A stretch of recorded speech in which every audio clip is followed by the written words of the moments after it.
I'm trying to set this up, and you're not supposed to be sitting there. This is my seat now. That's not your seat. That's not how I want to change things up. This is how every intro should be. It should just be me. Hello, I'm Christine's boyfriend. Welcome to the Elvish Hour.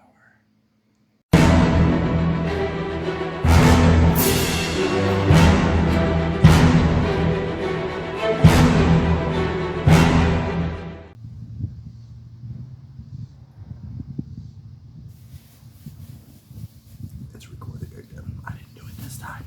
Say something. Hello. What was that? Hello and welcome. Christine E. Schulze here, your favorite Elvish author, and my lovely boyfriend is back with us today, Isaac. The loveliest. And today, instead of doing a bunch of reading, we're going to be doing a book haul. We're going to be displaying for you all of the lovely books that Isaac just got for me to read from the library. Yeah, that's why he's the loveliest, yes. And just going through them, seeing what they are, seeing what they're about. We'll probably read the blurbs just to kind of get an idea for what they're about. Please excuse me if I'm chewing gum today. I just got over a sore throat, so I'm doing anything and everything to still be able to talk to y'all, but without sounding garbled and crazy. So, also we have these nice new shirts that I had made. The Elvish author, so now we have my face on my shirt. He has my face on his shirt, and they're also, you don't have to turn around. I'm not going to. But I'm going to turn around. They're also back here. Can they see me? They can. Fabulous. So I'm everywhere. She is everywhere. So yeah, we have official shirts now for our official channel. Let's just dive right in and do the book haul. Stop making me dance on your shirt. Alright, so we got this official. Show the bag. I like this bag. It's look at that. Very nice. Alright, this is the official book bag. You have to use this every time we do a book haul. It's a good bag for doing that. Real quick, I wanted to say that some of the books he got, you said, were by Hispanic authors? Hispanic authors or feature Hispanic characters. Yeah, since this is Hispanic, is it... I'm going to say it wrong. Is it Hispanic Heritage Month? Is that proper? Hispanic Heritage Month. So Hispanic Heritage Month. It's on the 14th for some reason. Which is like half a month, which makes no sense. Because you like to tell them where you're from? I am Hispanic. I'm from Puerto Rico. Yeah, he's from Puerto Rico. So I said that's a great idea to get some, authors that are Hispanic for the month. I think that's great. So yeah, show us what you got, both the Hispanic and the non-Hispanic. What we got first? This is one of the Hispanic ones, Sanctuary. All right. So out of the bag we have Sanctuary by Paula Mendoza and Abby Sher. We have Song of the Current by, unfortunately it's covered by this library sticker, but the last name is Tolsker. Very nice, very nice. This is by a Hispanic author. Alright, another Hispanic author. We have 5 Midnights by Anne Davila Cardinal. We've got Among the Beasts and Driers by Ashley Poston. Or Poston. Not actually sure. I like the fox. Do you think it's a fox at the bottom? Oh yeah, it's definitely a fox at the bottom. Yeah, very nice. Got a bear on the back. We've got Curses by Lish McBride. We've got Beast Heart, the Steambound Trilogy by Kyle Richardson. Incendiary. Now this one I have heard of, and this is by Cordova is the last name. Not sure of the first because again, the library sticker is covering it. That's one. And we have Of the Wings of Ebony by J.L. This may not be Hispanic, but I appreciate that we have a different ethnicity on this cover as well. You would? We didn't say who was the third Hispanic. Incendiary. Incendiary, really? Incendiary. Okay, very cool. So now what we'll do is we're just going to go ahead and look through them, read the blurbs, and just kind of see what they're about, and see which ones we're most interested in, let's check them out. Alright, so the first book we're going to check out is Wings of Ebony. I really like her designs on her face. And what were you saying? She looks like a superhero to you? She looks like a superhero. Yeah? I don't know if it is about superheroes. Well, we're going to find out in just a second here. The blurb for this one says, Rue's family is her whole life. Her sister, Tasha, moms, and the play aunties and cousins who live in East Row, the Houston neighborhood she calls home, are her world. But it is upended when the unthinkable happens. Moms is murdered, and Rue is snatched away by a father who abandoned her at birth. A father who now insists she follow him to his home, Gizon, a secret country of gods who wield a powerful magic. In Gizon, Rue's existence is a crime. There's never been a half-god, half-human there, where leaders protect their magical powers at all costs and thrive on human suffering. Miserable and desperate to see her sister on the anniversary of their mother's death, Rue breaks Gizon's most sacred law. She returns to Houston, only to discover black kids are being forced into crime and violence, and Tasha is in danger of falling sway to the very forces that claim their mother's life. Worse still, evidence mounts that the evil plaguing East Row is the same one that lurks in Gizon, an evil that will stop at nothing until it has stolen everything from her. Rue must embrace her true identity and wield the full magnitude of her ancestors' power to save her hood before the gods burn it to the ground. But how can she pull it off when the enemy is everywhere? Yeah, what do you think? I'm intrigued. Yeah, Demigod, god stuff. Yeah, definitely not superheroes, but kind of in a sense. No, she's a half god. She has to save her people. I really like that this author is, taking something that is a present day issue, where you have, black kids in gangs and crime and violence, and kind of just coming up with this story revolving around that. I'm really interested to see how that's handled, and where that goes, and how she's able to basically help them and save them and keep from falling into that stereotype herself. I'm going to look up real quick, JL. I'd be curious if, well, I can't look it up. Can you have your phone? Just to see if she's also an author who is a person of color. JL? JL. No, she is. She is. So we got, not that you guys can't look this up for yourself, but she is we can be able to use, she is a black author. So that's pretty cool. I'm definitely interested in this one for sure. So am I. So we'll have to. Gives me some Percy Jackson in there. A little bit. I can see that. Yep. So yeah, we'll definitely have to read from that one. Go dive deeper into that one, and then we also have. Let's see. Where was one of our? Let's do one of ours by one of our Hispanic authors. Well, this is two authors, Paula Mendoza and Abby Scher, and this one again is called Sanctuary. The blurb for this one says, "Run. When they are coming for you, run. Run faster than them. Run smarter than them. Just run." I knew what it meant to live a lie. A lie that made me awkward and shy around people I don't know. A lie that made me skittish when I heard sirens or got assigned a project in school that involved personal family narratives. A lie that thrived off of all my fear. For me, the lie started when we left Colombia. Everyone living in the U.S. had to get an identification chip implanted into their wrist. The chips would have all of our information on them: ID number, birthplace, blood type, medical history, even allergies. The chips would make everything so much easier, the president told us. With just a simple scan, we would know who belonged here once and for all. If you didn't have a chip, clearly you were illegal. It wasn't okay. Nothing about this world was okay. But maybe I was too used to living a lie to say anything else. Okay, so we got a story here about immigration. Maybe, kind of talking about illegal immigration, but also, could be saying some important things about that, because there are people that come to the U.S. who do need that help, Absolutely. who are in difficult situations or dangerous situations. So I'm interested, again, to see how this author handles a more serious social matter. So yeah, and it sounds like it maybe has a bit of a future, right? Yeah, I was gonna say something has a bit of a dystopian feel to it, 2052. just because they have like the chips implanted in everybody to say who's illegal and who's not. So I find that interesting as well.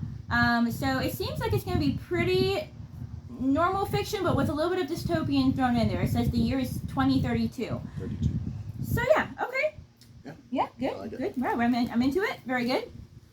Next, let's check out Incendiary, only because I have heard of this book. And again, do you want to look up the author's actual name? her last name or his name is Cordova. But that's all I got. So, yeah. Dova. Let me put in like author or something. Zoraida. Would it be Zoraida or Zoraida? Zoraida? Zoraida. Zoraida? Zoraida Cordova. I love that. Cordova. So the author's name is Zoraida Cordova, her full name. And again, this is another Hispanic author. The blurb says, I am Renata Convida. I have lived 100 stolen lives. Now, I live my own. Renata was only a child when she was kidnapped by the king's justice and brought to the luxurious palace of Andalucia. As a memory thief, the rarest and most feared of the magical Mariah, Renata was used by the crown to carry out the king's wrath, a siege that resulted in the deaths of thousands of her own people. Now, Renata is one of the Whispers, rebel spies working against the crown. The Whispers may have rescued Renata years ago, but she cannot escape their mistrust and hatred, or the overpowering memories of the hundreds of souls she drained during her time in the palace. When Des, the commander of her unit, and the boy she's grown to love, is taken captive by the notorious Principe Dorado, Renata must return to Andalucia and complete Des's top secret mission herself. Can she keep her cover, even as she burns for vengeance against the brutal, enigmatic prince? Her life and the fate of the Mariah depend on it. But returning to the palace stirs childhood memories long locked away. As Renata grows more deeply embedded in the politics of the royal court, she uncovers a secret in her past that could change the fate of the entire kingdom and end the war that has cost her everything. Are you sure this is the first one in the series? Yeah, it does sound like it should be It further in. sounds like it could be further in. Snake component, but No, hmm. it came out last year. In 2020. Yeah, so it's part of a series. Epic Tale of Love and Revenge. Well, maybe it's not. It just sounded like it could have been part of Yeah, I was getting that vibe a bigger too. series, but maybe it's not. Y'all can tell us down in the comments for y'all who are more, experts on this book. But yeah, what do we think of that one? Say it again. I like their Hispanic names, and I like the. Oh, there was something that I really liked. I can't remember what it is now. All right. Next, let's take a look at Song of the Current. I like this cover. You got a Me lot too. of swirls. You got ocean, the moon. So I don't know if it's going to be like mermaids or if it's going to be sirens or like what. Well, There's a lot it's dreamy song. to it, Yeah, it is Song of the Current, so it could be something along those lines. and that you like songs. But yeah, I do like songs. Yes, I'm. For those who don't know, one of my series right now involves a lot of magical music called the Galeon Quartet. So yeah, I'm definitely into any book that utilizes music in it. And yeah. So the blurb to this one says, "The God in the river speaks to us in the language of small things. Caroline Orestia is destined for the river. For generations, her family has been called by the river god, who has guided their wherries on countless voyages throughout the riverlands. At 17, Carol has spent years listening to the water, ready to meet her fate. But the river god hasn't spoken her name yet, and if he hasn't by now, there's a chance he never will. Carol decides to take her future into her own hands when her father is arrested for refusing to transport a mysterious crate.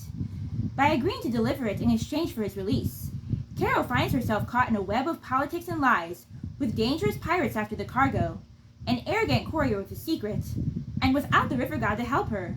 With so much at stake, Carol must choose between the life she always wanted and the one she never could have imagined for herself. From debut author Sarah Tolser comes an immersive and romantic fantasy set along the waterways of a magical world with a headstrong heroine determined to make her mark." Okay, so not mermaids or sirens, No. but a river god that seems rather elusive, and a girl transporting a mysterious package to save her father's life. And there's pirates. There's pirates. We appreciate anything with pirates. I love pirates. So another good selection. Is this fantasy? It sounds like fantasy. Fantasy? Well, yeah, if it has river god in it. It is. Well, maybe. Maybe or maybe not. Guess we'd have to read more to find out. So yeah. Cool. And then we have Curses I like this cover too. by Lish McBride. What do you like about this cover? I like the rip in the painting, and you can see like.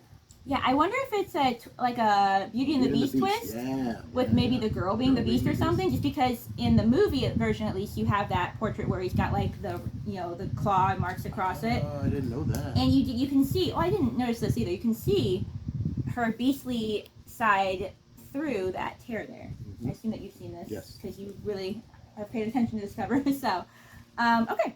So again, Curses by Lish McBride, and the blurb to this one says.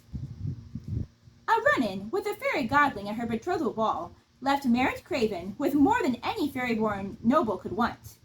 Wealth, intelligence, and the kind of beastly visage that makes children weep. Now, Merritt has until her 18th birthday to break the fairy's curse. And every day, she loses a little bit more of herself to the animal she's become. All because she picked one unsuitable boy. Tevin Dumont has nothing except a fairy gift of charm, an exceptionally handsome face, and 2 siblings he's trying desperately to protect. As the oldest son in a family of con artists, he's learned how to use what he has to his best advantage. He'll do anything to keep his siblings safe, so when his mother runs afoul of the beast of Craven, Tevin doesn't think twice. He'll pay his mother's debt, even if it means taking her place. With her birthday looming, Merritt has to find a match, but she's terrified she'll make the same mistake as before. Then she meets Tevin, and realizes there's no one better to protect her from an unsuitable match than the most unsuitable boy of all. Can Tevin help her break the curse? Or is she doomed to be the Beast of Craven forever? So yes, this is definitely a Beauty and the Beast retelling, but twist, you got the gender bending going on there, where the girl is the Beast, who's under the curse, and the boy is going to be Arbel, who has to, in this case, save his mother and take his mother's place in the Beast's castle. So yeah, I like that. I like when I like fairy tale retellings, and I also really like when they twist the genders. I have a book right now called Roseblood, and I think I have another one as well that is Phantom of the Opera inspired, but where the girl is going to end up being the Phantom as character. And since that's one of my favorite stories, I'm really interested in seeing where that goes as well. So yeah, into this. Yeah. Another good choice. And then we have. Oh, another Beast book. We've got Beast Heart from the Steambound Trilogy by Kyle Richardson. All right. I like the blimp. The blimp. Oh, there's a blimp in there. Blimp's always a good time, and that makes sense because it's called the Steambound Trilogy. So this must be more of a steampunk type of book. So yeah. And all right, cool. The blurb for this one says. When Gabby's hand turns to steam, her mom hires an engineer to build a clockwork glove. That's got cool. Real weird real quick. I'm into it. All right. It's the last thing Gabby wants. If only she could be normal. But when her mom is attacked by something monstrous, normal is no longer an option. Now, the only person she can turn to is a grizzled detective who promises to help her become something more. Meanwhile, Kempel's foster dad treats him like a slave. And the beatings are getting worse. So, when a rebellious girl named Josephine arrives with a plan to escape the city, he doesn't hesitate. But there are creatures in Iron Bay whose slashes are worse than skin deep. And as Kempel evolves into something inhuman, his search for a cure begins. There are strangers in a city where carriages rattle, airships rumble, and their own dark pasts continue to haunt them. Soon, their paths will collide, and the girl who slays monsters will come face to face with the boy who is becoming a beast. Interesting. So I'm kind of curious if this is even any kind of like Beauty and the Beast play, but like, maybe just inspired by. Definitely very steampunk. I like the setting. I like the setting too. Like I said, I like a good airship.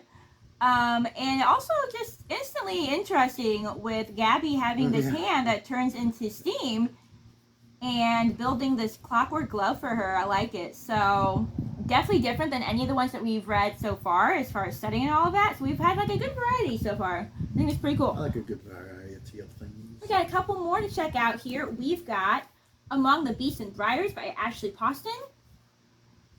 Or Poston, I'm still not sure. This is the one with the fox. You were into the fox? I like the fox. We're just going to continue this whole beast thing we have going on. Apparently, I didn't do it on purpose. And the blurb to this one says, Ceres is safe in the kingdom of Alleria, Here there are no droughts, disease, or famine, and peace is everlasting. It has been this way for hundreds of years, since the first king made a bargain with the ladies who ruled the forest that borders the kingdom. But as Alderia prospered, the woods grew dark, cursed, and forbidden. Saris knows this all too well. When she was young, she barely escaped as the woods killed her friends and her mother. Now Saris carries a small bit of the curse, the magic, in her blood, a reminder of the day she lost everything.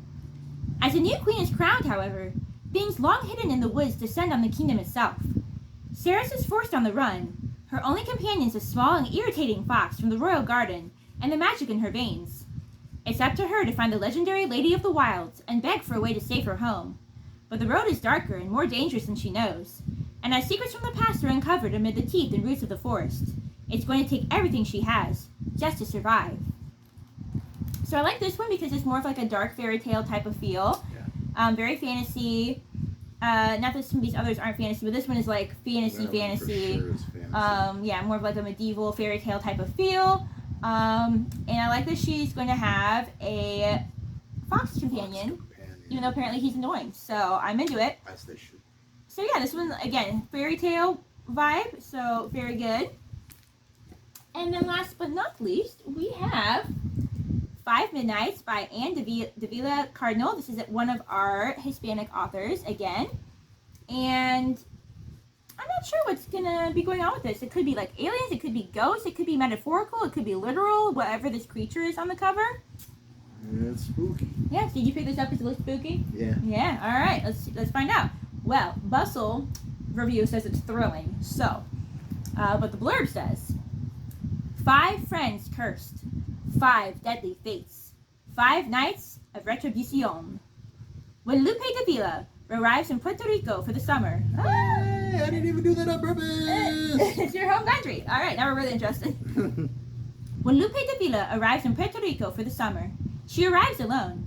For the first time, she's traveling without her alcoholic father to stay with her uncle, the local police chief, and his wife.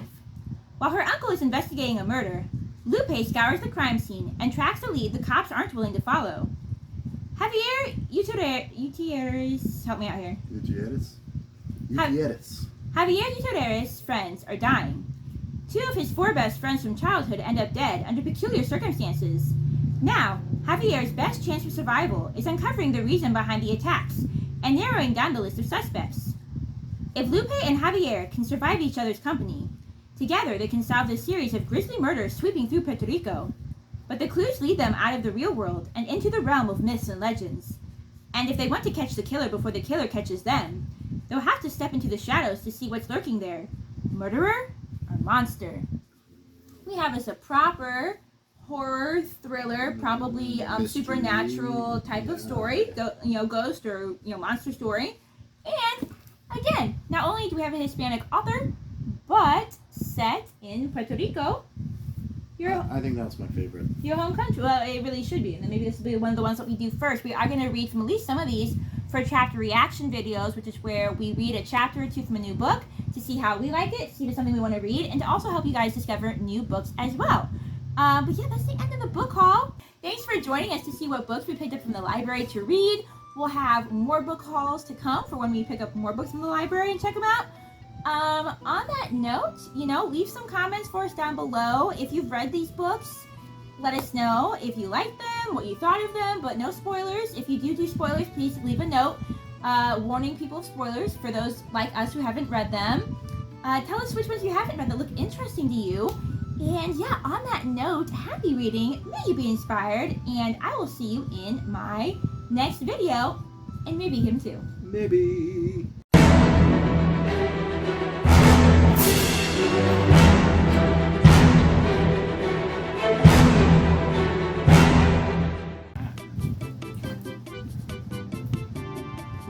I can't see.